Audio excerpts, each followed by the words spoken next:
Hello student, आज के इस वीडियो में क्लास 10th के हिस्ट्री का चैप्टर नंबर फर्स्ट यूरोप में राष्ट्रवाद उदय और विकास के अति लघुतरीय प्रश्नों का उत्तर करेंगे, जिसमें 1 से लेकर के 8 तक जो क्वेश्चन दिए गए हैं इन सभी का उत्तर आज के इस वीडियो में हम लोग कवर करने वाले हैं। और भी इसके अति लघुतरीय के बाद लघुतरीय दीर्घतरीय का भी वीडियो आप लोगों को प्रोवाइड कराया जाएगा, तो आप लोग चैनल पे बने रहिए।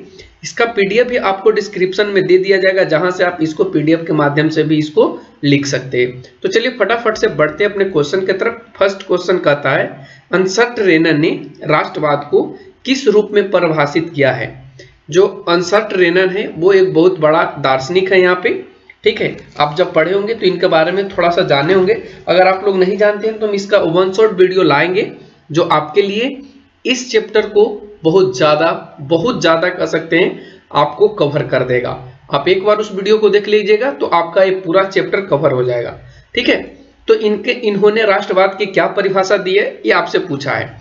तो हमने यहाँ पे लिखा है कि अंसर्ट रेनर ने राष्ट्रवाद को एक राष्ट्र, एक बड़ी और व्यापक एकता के रूप में परिभाषित किया है। तो इस तरीके से आपको यहाँ पे आंसर लिखना है।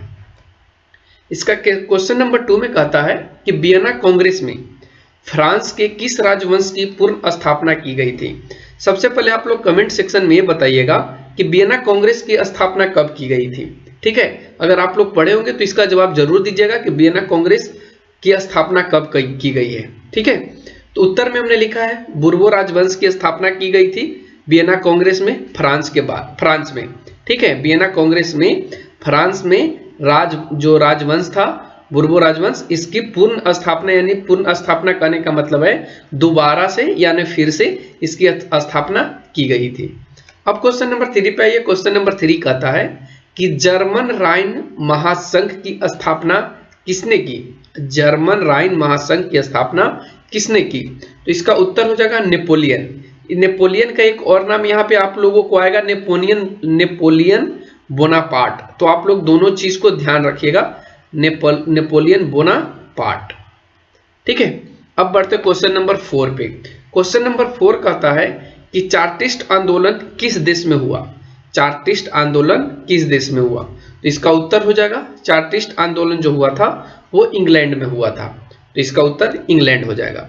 अब बढ़ते आगे के क्वेश्चन नंबर 5, जिसमें कहता है कि 1832 का संसदीय सुधार अधिनियम किस देश में पारित किया गया था। तो 1832 का जो संसदीय सुधार अधिनियम था बच्चों, वो आपका इंग्लैंड में पारित किया गया था, ठीक है। तो इसका उत्तर हो जाएगा इंग्लैंड।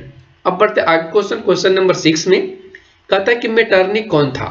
यूरोपीय इतिहास में वह क्यों विख्यात है। देखिए ऐसे क्वेश्चन आपका अति लघुतरीय का नहीं है, लेकिन आपके बुक में दिया गया है। ऐसे जो क्वेश्चन होंगे वो या तो लघुतरीय में आ जाएंगे, ठीक है, लेकिन आपके बुक में दिया है लघुतरीय। अति लघुतरीय का मतलब होता है, ठीक है, अति लघुतरीय का मतलब होता है 10 से 20 शब्दों के बीच में लिखना, लेकिन इसका आंसर 10 से 20 शब्दों के बीच में नहीं हो सकता है। इसका जो आंसर हो जाएगा बच्चों वो 30 से 50 शब्दों के बीच में आ जाएगा। तो इसलिए यहाँ पे हमने यहाँ इस तरीके से लिखा है कि मेटरनिख ऑस्ट्रिया का चांसलर था। चांसलर का मतलब आप समझ पा रहे होंगे, चांसलर किसे कहा जाता है, ठीक है। अगर आप लोग नहीं जानते हैं तो हम इसके बारे में आपको समझाएंगे जब वन शॉट वीडियो लाएंगे। तो मेटरनिख ऑस्ट्रिया का चांसलर था। यूरोपीय इतिहास में वह वियना कांग्रेस और यूरोपीय व्यवस्था स्थापित करने, यानी यूरोपीय व्यवस्था का एक और नाम है बच्चों जिसका नाम है मेटरनिख व्यवस्था, ठीक है। मेटरनिख खुद ऐसा व्यवस्था लाया था जिसको यूरोपीय व्यवस्था के नाम से भी जाना जाता है और मेटरनिख व्यवस्था के नाम से भी जाना जाता है, ठीक है। तो मेटरनिख व्यवस्था स्थापित करने के कारण विख्यात हुआ था वो इतिहास में, ठीक है। ये बहुत चीजों को उलटफेर किया था, इसीलिए ये इतिहास में विख्यात हुआ था।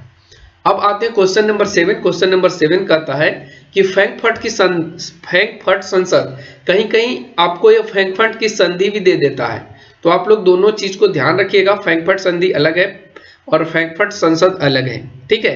तो वही कहता है फ्रैंकफर्ट संसद की बैठक क्यों बुलाई गई थी, इसका क्या परिणाम हुआ था।